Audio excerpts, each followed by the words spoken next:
क्या कहना चाहती हैं आज के प्रोटेस्ट के बारे में, क्या बोलते? आज हम लोग दिल्ली यूनिवर्सिटी के छात्र हैं और हम लोग यहाँ आर्ट्स फैकल्टी के बाहर इसलिए इकट्ठा हुए हैं क्योंकि जिस तरीके के रमेश भिदुरिया ने जिस तरीके का हेट स्पीच पार्लियामेंट में यूज़ करा है उसके अगेंस्ट हम लोग यहाँ खड़े हुए हैं और इसी डिमांड के साथ कि उसको पार्लियामेंट से निकाला जाए, क्योंकि ऐसे लोग पार्लियामेंट में रहना डिजर्व नहीं करते हैं और उस पर एक स्ट्रिक्ट एक्शन लिया जाए।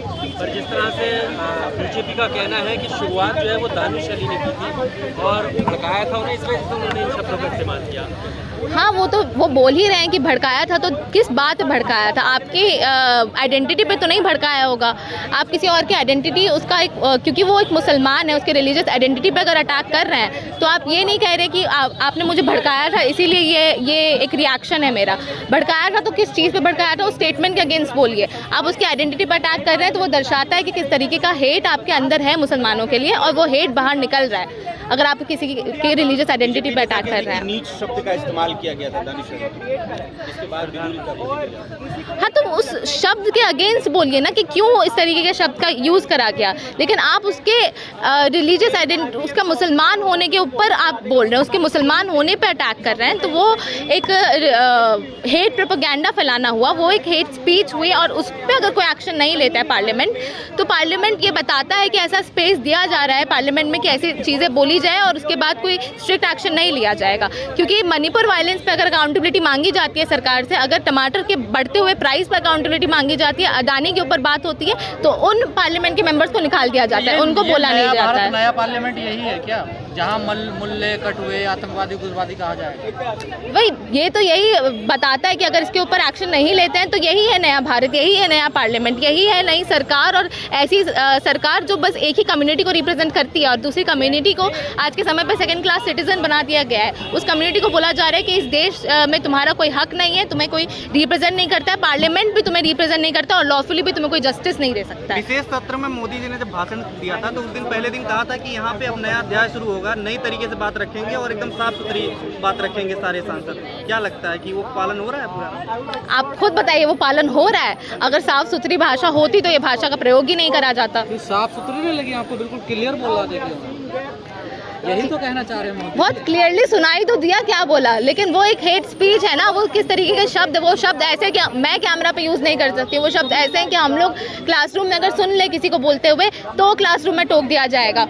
लेकिन वही है कि पार्लियामेंट में अगर एक एमपी के अगेंस्ट ये सारे शब्द यूज़ करे जा रहे हैं तो आम मुसलमान के अगेंस्ट तो वो तो डेली ऐसे शब्द को, ठीक है, बाहर देखने को भी बोला कि बाहर निकल। हाँ, बाहर निकल, क्योंकि पार्लियामेंट में एक मुसलमान की जगह नहीं है, एक मुसलमान एमपी हैं आप, तो पार्लियामेंट में आप की जगह नहीं है, इसीलिए बाहर निकल। लेकिन बाहर तो ऐसे शब्द पहले भी बोले गए, गोली मारो, तमाम तरीके के नारे लगाए गए। हाँ, और उस पर एक्शन नहीं लिया गया, इसीलिए आज ये दिन देखने को मिला है कि पार्लियामेंट में ऐसे शब्द यूज़ करे गए। जब पार्लियामेंट के बाहर इस तरीके का वायलेंस, इस तरीके का हेट प्रोपेगेंडा, हेट स्पीच का यूज़ होता है और उस पर कोई एक्शन नहीं लिया जाता है, उन लोगों को बस सेलिब्रेट ही करा जाता है। ये दिन दूर नहीं है जब सदन में लिंचिंग होगी। बिल्कुल हो ही सकता है, वो भी एक पॉसिबिलिटी है ही नियर फ्यूचर में ही, क्योंकि जिस तरीके से बीजेपी के आने के बाद देश में मॉब लिंचिंग, मुसलमानों के अगेंस्ट मॉब लिंचिंग बढ़ी है, तो और आज के समय पे वो हेट स्पीच जो हम लोग सड़क पे सुनते थे, वो हेट स्पीच आज हम पार्लियामेंट में सुन रहे हैं, तो हो ही सकता है आने वाले फ्यूचर में हम लोग मॉब लिंचिंग भी देखें। लेकिन यही लोकतंत्र है ना, सब लोग बोल रहे हैं, आप लोग भी प्रदर्शन करने आए हैं। ये लोकतंत्र नहीं है, ये प्रदर्शन के लिए हमें पुलिस वालों से बात करना पड़ता है, जबकि प्रोटेस्ट एक डेमोक्रेटिक राइट है। और अगर यहाँ पे इससे ज़्यादा लोग इकट्ठे हो जाते हैं ना तो ये हम लोग को उठा भी लिया जाता, तो ये लोकतंत्र नहीं है। क्योंकि हम एक बीजेपी के एमपी के अगेंस्ट बोल रहे, बृजभूषण के अगेंस्ट जब प्रोटेस्ट करा था तब यहीं पे इसी जगह सेक्शन 144 लगा दिया गया था और स्टूडेंट्स को उठा लिया गया था, जबकि एक हरासर के अगेंस्ट प्रोटेस्ट कर रहे थे वो लोग। तो क्या मुसलमानों को डराने की कोशिश की जा रही है? मुसलमानों को ये बताया जा रहा है कि देश में तुम अगर हमें वोट दो या ना दो, हमें कोई फ़र्क नहीं पड़ता है, और मुसलमानों को ये बताया जा रहा है कि तुम्हारी कोई जगह नहीं है इस देश में, तुम्हें कोई रिप्रेजेंट नहीं करता है, और इसीलिए इस तरीके की चीज़ों पे कोई एक्शन लेने से पहले ये लोग एक वार्निंग लेटर देते हैं।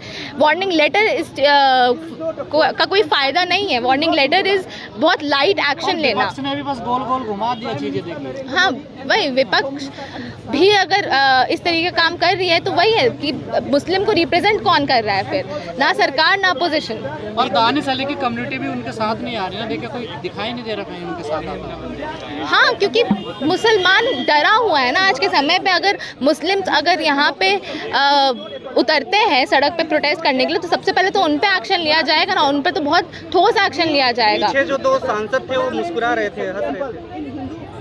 हाँ, तो वही है कि वो सेलिब्रेशन ही है ना उस स्पीच का। उत्साहित रहते हैं कि देश जहां से चल रहा है पार्लियामेंट से, वहां पे हम लोगों के लिए कोई अच्छा बिल आने वाला है। हम इस इंतज़ार में पूरा भारत एक ताक लगाए इंतज़ार कर रहा था उस तारीख का, और जब वो तारीख आई तो हम लोग कहते हैं कि वो जो जगह है वो संविधान का मंदिर है, पार्लियामेंट संविधान का मंदिर है। ये बचपन से पढ़ते आए हैं। हम एक ऐसे समाज में पले बड़े हैं जहां हमने एकता सीखी है। बचपन से सारे जहां से अच्छा हिंदुस्तान हमारा, हम बुलबुले हैं इसकी ये गुलसिता हमारा। हम यहाँ पे ये सीखते हैं कि हम आपस में बैर नहीं करेंगे, और उस तारीख पे भरे पार्लियामेंट में एक समाज के लिए, एक धर्म के लिए भारतीय जनता पार्टी के एक इलेक्टेड सांसद दिल्ली के साउथ दिल्ली से आने वाले, जहां पे कहते हैं कि देश के सबसे इलाइट क्लास रहती है, उस जगह से आने वाले सांसद उस पार्लियामेंट में बैठ के अतः गंदे शब्दों का इस्तेमाल एक समाज के लिए करते हैं, एक धर्म विशेष के लिए करते हैं।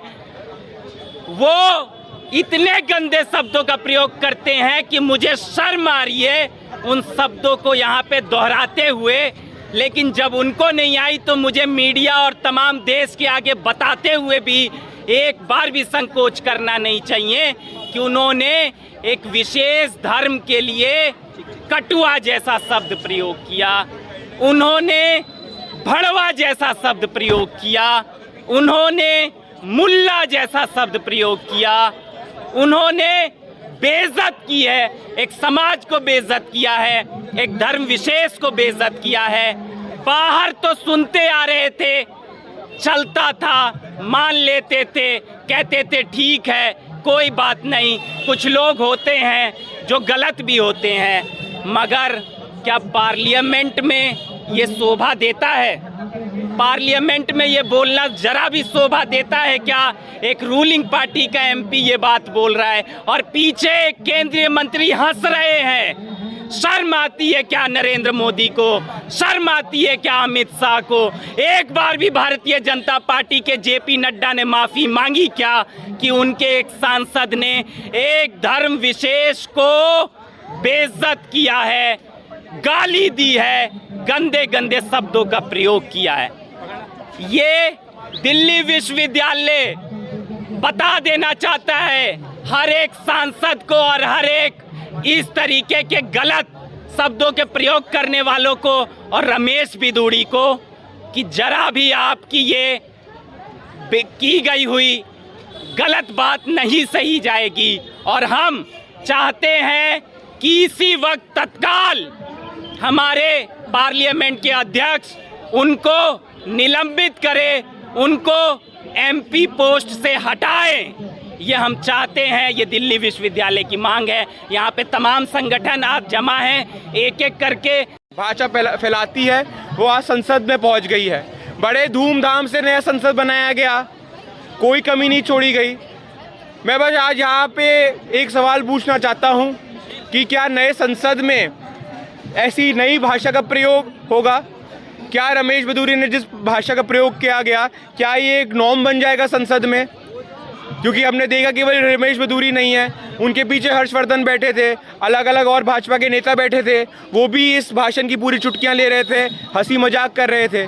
तो हम इसकी बिल्कुल निंदा करते हैं। हम डिमांड करते हैं कि रमेश बिदूरी पे कड़ी से कड़ी क्या कहते हैं सज़ा हो, उनको संसद से बर्खास्त किया जाए, और जो लोग इस देश में रमेश बिदूरी जैसे लोग जो आज संसद में ऐसी भाषा का प्रयोग करते हैं, नफरत फैलाते हैं, जो समाज में ऐसी भाषा का प्रयोग करते हैं, नफरत फैलाते हैं, ना तो उनकी जगह संसद में हो सकती है, ना तो हमारे समाज में हो सकती है। हमारा देश एक सेकुलर देश है।